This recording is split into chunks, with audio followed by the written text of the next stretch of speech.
안녕하십니까. 동국대 김성철입니다. 오늘은 인도불교의 사상과 역사 31번째 강의로 이 보살의 실천 덕목에 대해서 말씀드리겠습니다. 이제 육바라밀을 중심으로 이제 말씀드리겠습니다. 지난 시간에 무슨 말씀드렸냐 하면은 이 대승불교의 탄생 과정에 대해서, 그리고 대승불교의 이 사상은 어떤 성격을 갖고 있는 것인지에 대해서 말씀드렸습니다. 그래서 지난 시간에 말씀드렸듯이 대승불교는 새롭게 만들어진 불교라기보다도 초기 불교의 논리적 귀결이다라고 얘기할 수 있다고 이제 말할 수 있습니다. 그래서 이 대승이라고 할 때 이 대자 의미는 두 가지가 있는데요. 하나가 이 비단 출가하신 스님들만이 아니고 일반 재가신자까지도 포괄하는, 또 재가신자 사람만이 아니고 모든 짐승까지 혹은 천신까지 모든 생명체가 다 이 불교의 이제 중심부에서 신행 활동을 할 수 있게끔 하는 이제 그런 범위가 넓은 불교다라고 얘기할 수가 있고요. 그러니까 대자 의미가 일단 첫 번째는 범위를 얘기합니다. 그러니까 제도할 수 있는 대상의 범위를 얘기하고요.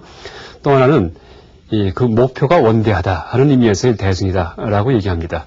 무슨 얘기냐 하면은 소승불교일 경우에는 이 소승수행자는 절대 부처가 될 수가 없죠. 그러니까 부처님은 지혜와 복을 다 갖춘 분인데, 이 소승수행자일 경우에는 지혜는 부처님과 같이 이 10번의 지혜를 얻으셨지만은 그 복은 전생에 수억 겁, 무량겁 동안 쌓아야지만 생기는 것이기 때문에 복은 부처님보다 못합니다.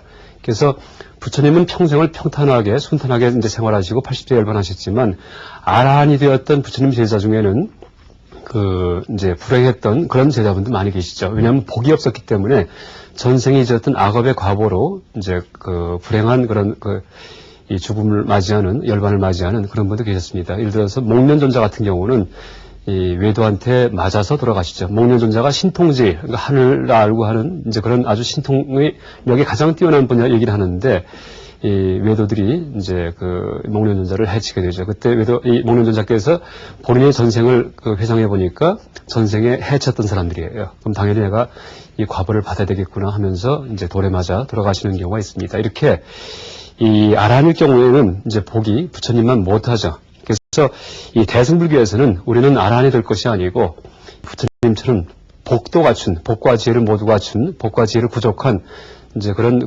부처님이 되는 것을 이 신행과 수행의 목표로 삼자라고 얘기를 하죠. 근데 부처님이 되기 위해서는 한 평생 혹은 두생, 열생, 백생 정도, 그러니까 죽었다 태어났다는 그 정도 복을 쌓아서는 되지 않습니다. 보통 3아승기겁 동안에 복을 쌓아야지만, 또 지혜를 추구해야지만 이제 부처님이 갖춘 그 복을 다 얻을 수가 있다, 이 얘기를 하죠. 그러니까 3아승기겁은 3무수겁이죠, 무수겁.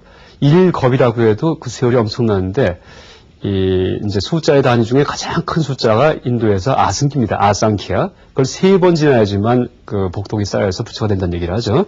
그래서 이렇게 3아승기급 동안 절대 물러나지 않고 계속 보살행을 하면서 나중에 기필코 성불의 길을 이제 각오해 말겠다라고 서원하는 것이 대승보살들입니다.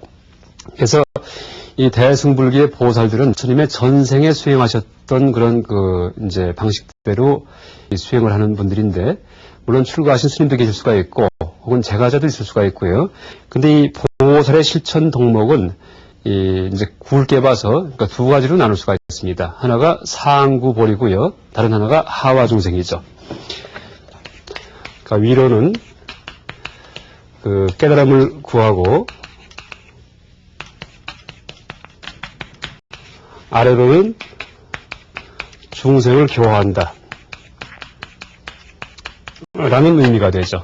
그래서 항상 지혜를 추구하고 항상 남을 돕고 사는 이제 이 두 가지 이제 덕목이 이 보살의 실천 덕목이다라고 얘기할 수 있습니다. 이때 이 항상의 의미는 3아승기겁 동안이라고 얘기할 수 있습니다. 그래서 이 법화경 이제 같은 경전이 이 대승불교 보살사상이 이제 가장 잘 담겨 있는 아주 대표적인 경전이다 이렇게 얘기를 하는데, 법화경에서는 어떻게 얘기를 하냐 하면은 이 수기품 이후에 이제 계속되는 얘기가, 이 아라한까지 다 된 분들인데 아라한의 길을 일단 이제 포기하고 보살의 길을 걷기로 이제 그렇게 다짐을 하게 되죠. 근데 부처님께서 이 보살의 길을 걸어서 성불하겠다고 마음을 먹은 그런 제분들한테 당신은 언제 부처님 될 것이다. 라는 그런 수기를 이제 주시죠. 예언을 하는 거죠. 근데 가장 빨리 부처님이 되는 분이 8천억 부처님을 공양한 다음이에요. 8천억 부처님을. 보통 부처님 한 분이 나타나시는 기간이 56억 년 정도 걸려야지만 한 분이 나타나시는데, 석가모니 부처님 이후에 미륵 부처님이 앞으로 56억 7천만 년 있다가 나타나신다 이렇게 얘기를 하죠. 근데 그런 분들을 8천억 분을 갖다가 공양하면은 당신은 부처가 된다 이렇게 얘기를 하고요. 또 긴 그런 기간은, 좀 오랜 기간은 무량겁 동안, 무수겁이죠, 무수겁. 부처님을 이제 공양한 다음에 성불할 것이다 라고 수기를 주시죠. 그런데 그 말을 들은 제자들이 아이고 그렇게 오래 걸린 다음에 부처가 됩니까 하고 낙담하는 것이 아니고 반대로 뛸 듯이 기뻐해요. 그 정도만 내가 보살행을 닦으면 성불할 수 있냐고, 진짜 맞냐고 하면서 이제 용약, 그러니까 뛸 듯이 기뻐했다라고 얘기를 하죠.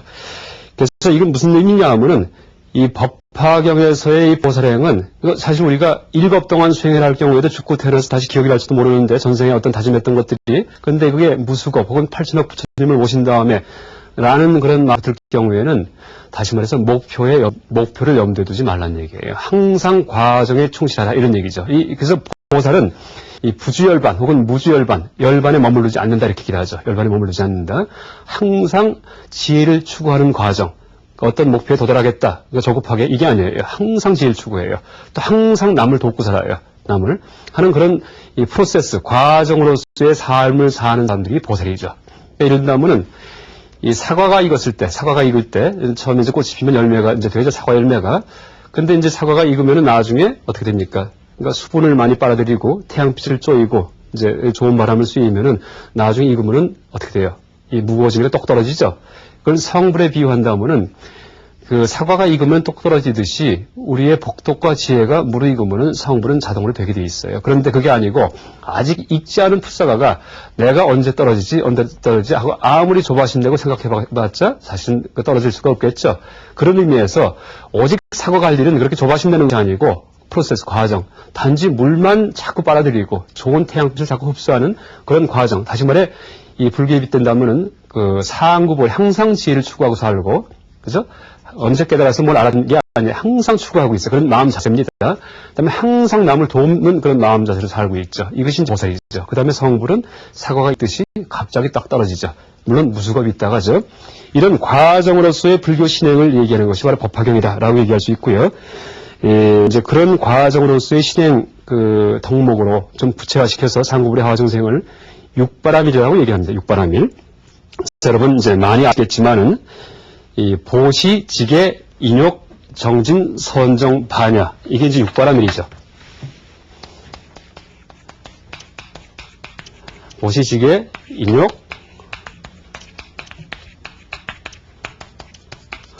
선정, 반야. 그런데 여기에 바람일자가 안 붙을 경우에는 아무리 많이 베풀고 아무리 계를 지켜 아무리 참고 아무리 정진해봤자 절대 해탈하지 못한다 이렇게 얘기를 합니다. 열반하지 못한다. 왜? 이제 이것은 천상, 그러니까 하늘나라에 태어날 뿐이지. 그러니까 기껏해야 3계 세계 내에 있는 보다 좋은 행복한 세계에 태어날 뿐이지 열반은 안 됩니다. 왜냐하면은 궁에 대한 조망이 들어가지 않기 때문에, 또 하나가 대비심이 없기 때문이에요. 그래서 이제 이 바람일자가 붙은 그 의미하고 바람일자가 떨어진 앞에 6가지 덕목하고는 의미가 다릅니다. 그래서 바람일의 의미 속에는 바로 이 상구보리와 하와중생의 이 의미가 2가지가 다 포함이 되어 있습니다. 그러니까 보살의 의미죠.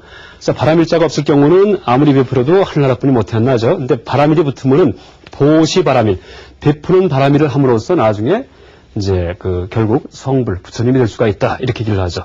그래서 이 바람일의 의미에는 하나가 이제 이 상구보리는 공에 대한 조망, 공성에 대한 조망, 일체 모든 존재가 다 실체가 없다는 그런 조망이죠. 지혜죠, 지혜. 이때 지혜는 어떤 지식이 얻어지는 것이 아니고 해체의 지혜다 이렇게 얘기를 할 수 있죠. 그러니까 고정관념 해체시키는 거예요. 뭐가 있다는 생각을 해체시키는 거죠. 이런 지혜를 항상 추구하고 살고, 또 하나가 뭡니까? 자비입니다, 자비. 하와중생. 그래서 공과 자비라는 이 2가지 의미가 포함된 것이 바로 바람일입니다. 바람일. 그래서 공과 자비의 조망하에서 베풀어라 이런 얘기죠. 공과 자비의 조망하에서. 그래서 이 바람일이 안 될 경우에는 그냥 베풀기만 할 경우에 이때는 티를 낼 수가 있고 잘난 체 할 수가 있어요. 그래서 이 보시를 두 가지로 나누는데 부정시가 있고 정시가 있다 이렇게 얘기를 합니다. 부정은 깨끗하지 못한 못이고요. 정시는 깨끗한 못이다 이렇게 얘기를 하죠. 그래서 이제 부정시일 경우에는 이제 보통 바람일이 안 된 못이죠. 중생에 대한 대비심도 없고 자비심도 없고 그 다음에 그러니까 이때 중생은 모든 생명체입니다. 비단 사람만이 아니고 모든 살아있는 그런 생명에 대한 자비심이죠.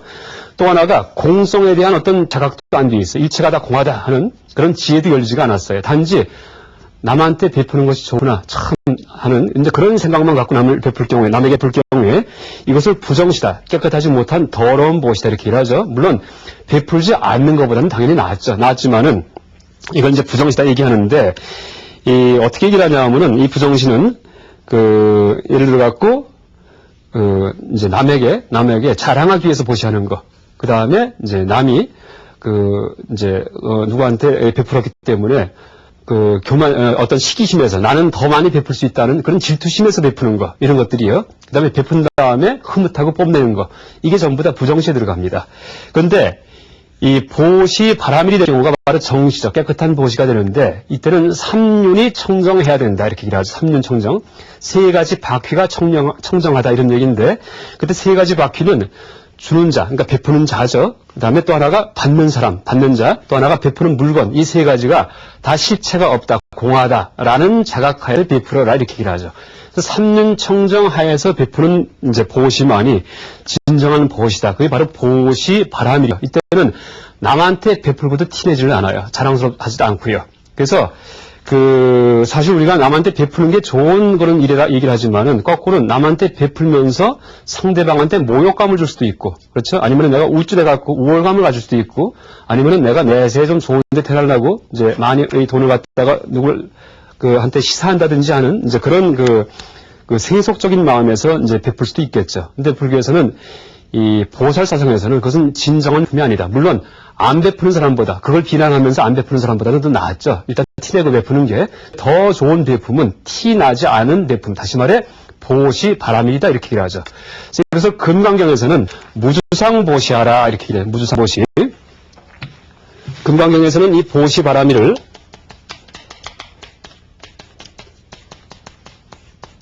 무주상보시하라. 그러니까 상에 머물지 말고, 그러니까 티내지 말고, 그 다음에 베풀어라 이렇게 얘기를 하죠. 근데 이때 무주상의 의미가 바로 바람일입니다. 바람일. 그러니까 바람일 중에 공성에 대한 조망이죠. 또 자비가 되어 있을 경우에는 무주상이 됩니다. 무주상. 그래서 무슨 얘기냐면은 좀 쉬운 비유로 열반경에서는 이제 이 무주상 보시 혹은 보시 바람일을 어떻게 비유하냐면은 어머니 혹은 아버지가 외아들을 대할 때의 그런 마음가짐으로 베푸는 것이 바로 무주상 보시다 이렇게 얘기를 하죠. 외아들을 대할 때. 그래서 예를 들어 갖고 어떤 외아들이 있으면은 이제 그죠? 자손 없는 사람이 얼마나 애주중지하겠어요. 근데 이 어린아이가 길에 나가 놀다가 이제 다쳤어요, 크게. 그럴 경우에 어머니가 치료를 해주겠죠. 어린아이를 갖다가. 그런 다음에 이제 어린아이가 그러니까 저녁에 잠이 들었는데 이제 요새식으로 표현을 해가지고 그 어머니가 이제 저녁에 아이 잠든 사이에 자기 책상 위에 앉아갖고 일기를 쓰는데 뭐라고 쓰냐 하면은 나는 참 오늘 좋은 일을 했다. 우리 애를 다친 걸 치료해줬기 때문에 마음이 참 흐뭇하다. 라고 쓸 리가 없죠. 만약에 그렇게 쓴다면 그건 어머니도 아니에요. 옆집 아줌마도 그렇게 안 하죠.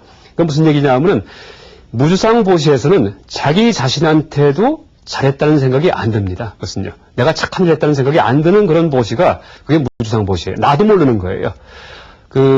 보통 이제 기독교에서도 이런 무주상 보시에 대해서 얘기를 하죠. 오른손이 하는 일을 왼손이 모르게 하라. 이게 이제 무주상 보시. 그러니까 금강경에서 얘기하는 티내지 말고 베풀어라. 라는 의미와 이제 같은 맥락이다라고 이제 흔히 얘기를 하죠. 참 좋은 얘기긴 한데, 근데 이것을 불교적으로 조금 더 엄밀하게 표현한다면은 오른손이 하는 일을 오른손도 모르게 하라 이렇게 해야 됩니다. 그러니까 내가 한 착한 일을 나도 몰라야 됩니다. 마치 외아들을 치료해준 어머니처럼. 외아들을 치료해준 어머니는 자기가 잘했다는 생각이 없어요. 그렇게 치료해준 다음에도 계속 마음이 슬 뿐이죠. 그래서 이게 보살의 보시행이다 이렇게 얘기를 하죠. 그래서 물론 이제 이게 상당히 높은 목표죠. 그래서 누가 그렇게 할 수 있는 사람이 있겠느냐. 그래서 불교에서는 물론 이제 그렇게 할 수만 있다면 좋겠지만은 그렇게 못할 경우는 그것을 지상 목표로 삼아서 그런 마음이 안 됐을 경우에는 다만 남한테 베풀고 나서도 내가 반성할 것만이 있지. 내가 흐뭇하고 기쁘고 베푼 거에 대해서 이럴 경우에는 그 과보를 다 받은 거예요. 그러니까 남한테 베푼 다음에 베푼 것만이 아니고 나한테도 어떻게 돼요? 흐뭇함과 기분 좋음과 또 내세의 어떤 그 착한 일을 했기 때문에 어떤 이 좋은 과보를 받는다는 그런 보답이 돌아올 수가 있죠. 그러면 어떻게 돼요? 시장에서의 상거래와 같다 이렇게 얘기합니다. 주고받는 거예요. 기브 앤 테이크. 그러니까 플러스 마이너스 제로예요. 남한테 해준 게 없죠.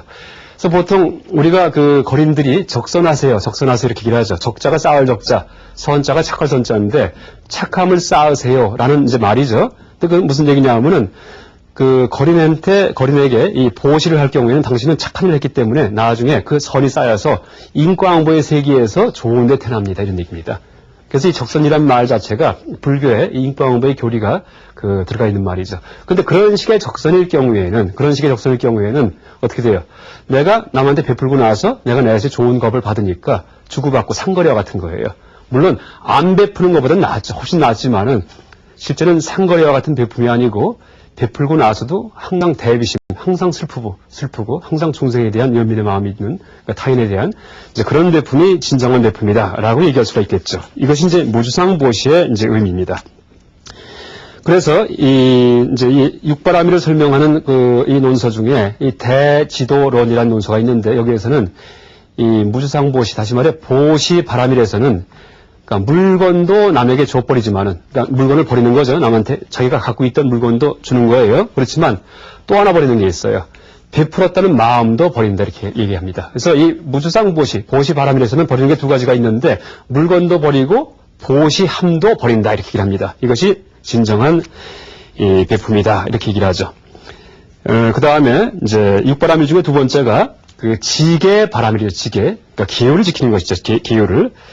그 지계바라밀은 이제 보통 지계하면은 계를 지키는 것인데 십선계를 얘기해서 십선계, 그러니까 도덕의 기준이에요. 그러니까 도덕의 기준은 그 하나가 나를 그 이제 고결하지 못하게 질이 낮게 만드는 거, 이게 이제 계를 어기는 거죠. 또 하나가 남을 이제 피해 입게 하는 거, 남에게 피해를 주는 거, 이 두 가지가 계의 기준이 됩니다. 그래서 이게 이제 지계인데 지계자 물론 당연히 계를 지켜야 되지만은 지계바라밀이 될 경우에는 상을 취하지 않고 이제 계를 지킨다 이렇게 얘기합니다. 취상하지 않고서 이것이 계다 이것이 계가 아니다 하는 생각 없이 계를 지킨다는 얘기죠. 안 지키는 것이 아니고. 그래서 이 취상하여 상을 취해서 이것이 계다 아니다. 그러니까 무주상 지계가 아니고 상, 그렇죠? 취상 지계가 될 경우에는 그때는 이제 화를 잘 내기 쉽다 이렇게 얘기합니다. 그래서 보통 우리가 상식적으로 생각해도 어떤 도덕 기준을 명확히 정하고 사는 분들은 물론 참 올곧고 이제 바른 사람들이긴 하지만은 대개 어떻게 돼요? 화를 잘 내고 틀리기만 했으면 막 야단을 치고 그래서 이제 그런 얘기를 합니다. 그래서 이것이 계다, 이것이 계가 아니다 하는 생각 없이 철저하게 도덕적으로 사는 것. 이것이 지계바라밀이죠. 그래서 이 계에 정해진 상이 없기 때문에 계를 어겨도 된다는 의미가 아니고 이 공자님이 말씀하신 그 나이 70에 공자님의 경지가 어떻게 됐다는 얘기를 합니까? 그러니까 나이 40에는 부록이다 이렇게 얘기를 하죠. 나이 70에 종심소욕 불유거 이렇게 얘기를 합니다. 그러니까 멋대로 행동해도 마음에 내킨 대로 행동해도 하나도 어긋남이 없다. 라는 얘기죠. 그러니까 아예 나 때부터 선천적으로 착해갖고 절대 나쁜 짓을 안 해요. 꿈에도 나쁜 짓을 안 해요. 이게 지계바라밀이죠. 그렇게 생각해야죠. 그래서 이제 이게 지계바라밀이고요. 그 다음에 인욕바라밀이 있는데 이제 인욕에 대해서는 불교에서는 두 가지를 얘기합니다. 인욕은 보통 참는 것인데 참는 것. 참는 것은 남이 날 비방하는 거, 남이 날 때리는 거 이게 참는 것이다 라고 얘기를 하죠. 근데 또 하나를 더 참아야 된다 라고 얘기합니다. 그게 뭐냐면은 남이 날 칭찬할 때도 참아라 라고 얘기합니다. 그래서 비방과 칭찬 두 가지를 다 참는 것이 바로 인욕이다 이렇게 얘기를 하죠. 근데 되게 남이 비방하고 욕하는 건 참기가 쉬워요. 물론 그것도 못 참는 사람도 있지만은 종교인일 경우에는 아무리 나를 욕해도 꿋꿋이 참을 수가 있습니다. 그런데 이 수행하든지 아니면 종교인이라고 하더라도 남이 날 칭찬하는 거 이제 좀 이렇게 아부하듯이 그럴 경우에는 금방 마음이 흐트러지기 쉬워요. 그래서 흐뭇해지기 쉽고. 근데 불교 이 인욕의 그 인욕바라밀에서는 칭찬과 비방을 다 참을 수 있어야지 사심, 마음이 평정한 상태, 덤덤한 상태로 살아가는 것이 인욕이다 이렇게 얘기를 하죠. 그래서 인욕바라밀도 참을 것이 있다. 혹은 그 모욕하는 자가 있다, 때리는 자가 있다, 뭐 때림을 받는 내가 있다라는 그런 생각 없이 참음, 그죠? 참음 무골호인이 된 거예요. 아무리 남이 나를 욕해도 마음이 화가 안 나요. 화가 나는데 참는 게 아니고 무고호인이죠. 그런 식의 그 마음 자세가 인욕바라밀이다라고 얘기할 수 있습니다. 그 다음에 네 번째가 정진바라밀인데 정진바라밀은 열심히 부지런히 노력하는 거죠. 부지런히. 근데 물론 이때의 정진은 선정과 반야, 그러니까 명상을 닦고 그 다음에 지혜를 이제 열기 위해서 이 노력을 하는 것이 정진 바람일이죠. 정진. 이때도 어느 것이 정진이다, 정진이 아니다 하는 이제 그런 생각 없이 정진하는 것이 이 정진 바람일이고요. 또 그 정진 자체도 나를 위한 이기적인 정진이 아니고 중생에게 회양하기 위한, 중생의 이익을 위한 정진이 진정한 정진이다. 이렇게 얘기를 하죠. 그래서 이 정진의 중요성은 이제 어떻게 그 얘기가 되고 있냐 하면은 아무리 전생에 공덕을 많이 지은 사람도 정진하지 않으면은 그 복된 과보를 현생에 받아 찾아 쓸 수가 없다. 이렇게 얘기를 합니다. 그래서 내가 아무리 사주팔자가 좋아도 이제 쉽게 얘기해서 노력을 해야지만이 거기에 해당하는, 거기에 나의 전생의 그 공덕에 해당하는 그런 과보를 받을 수 있다. 이렇게 얘기를 하죠. 그 다음에 이제 다섯 번째가 선정 바람일인데, 선정. 참선할 때 선정이죠. 좌선, 명상. 근데 이것은 이제 정상과 난상 없이 선정한다. 이렇게 얘기합니다. 정은 선정, 삼매에 내가 들어있다. 라는 생각이고요. 나는 혼란 때다, 산란 때에 있다. 내가 삼매에서 나왔다 하는 생각이죠. 삼매의 상태와 산란의 상태가 그것을 구분하지 않은 상태에서, 이게 바로 공에 대한 조망이죠. 산란과 이 삼매가 구분되지 않는다 하는 공에 대한 조망이죠. 이런 상태에서의 선정이 선정 바람일이다. 이렇게 얘기하죠. 그래서 흔히 음악경에서 얘기하는 그런 이제 좌선을 닦을 때 어떤 얘기 합니까? 선 아닌 것이 없는데 행주 좌화가 다 선이다. 이렇게 얘기하죠. 행, 가는 거. 그 다음에 주, 앉아있는 것. 그 다음에 좌, 앉는 거. 이제 가는 거, 머무는 거, 앉는 거, 그 다음에 와, 누워있는 것, 이 모두 다 선인데 따로 선 닦을 게 있느냐 이렇게 보통 얘기하죠. 그럴 경우에 행주 좌화가 다 선이다 하는 것이 바로 법공, 선이라는 법 개념에 대한 공성을 이제 얘기한 것입니다. 그러니까 선이라는 개념이 실제 실체가 없습니다. 선에 대해서도 어느 것이 선이다, 선이 아니다 얘기할 수가 없죠. 이게 이제 선의 개념을 해제시킨 그런 바람일적인 조망이고요. 그럼에도 불구하고 선을 닦아야 됩니다. 안 닦는 것이 아니고 행주자가 다 선임을 아는 상태에서 항상 삼매에 들어가 있죠. 이게 선정 바람일이죠. 그 다음에 반야바람일인데, 반야바람일 이게 이제 바로 공성에 대한 조망이고 아공과 법공에 대한 조망이 바로 반야바람일이다. 이렇게 얘기할 수가 있죠. 아공은 자아가 없다, 무아에 대한 조망이고요. 그 다음에 법공은 나를 이루고 있는 구성요소, 오온 같은 거, 색, 수상, 행식 이런 것들이 다 공하다, 실체가 없다라는 그런 조망이죠. 그래서 이런 조망 하에서의 수행을 하는 것이 바로 반야바람일이죠. 그래서 이 반야바람일은 물론 이제 경전에 명확히는 안 나오지만은 여러 현대학자들 결론서를 이제 좀 참조하면 반야와 반야바람일을 어떻게 구분하냐 하면은 단순한 반야일 경우에는 이것은 아공의 지혜다. 아공. 무아만 아는 것이 반야고요. 근데 무아를 알기 위해서는 오온에 대해서, 나를 이루고 있는 구성요소, 나라고 착각되는 그런 다섯 가지 색수상식에 대해서 알고 다 이게 내가 아니구나 하는 자각해야 되겠죠. 그런데 색수상식으로 거짓되게 화합된 것이 나일 뿐 나는 없다 하는 게 이제 아공에 대한 자각인데, 그것만 알 경우에는 색수상행식 오온은 있는 줄 알 수가 있어요. 오온 자체는 실체가 있는 줄 알 수가 있죠. 이게 바로 아비달마, 소승불교, 부파불교적인 그런 실제론적 해석이죠. 법이 있다. 법유론이죠. 근데 이 바람일이 될 경우에는 법공의 조망도 추가된다. 이렇게 얘기합니다. 법공.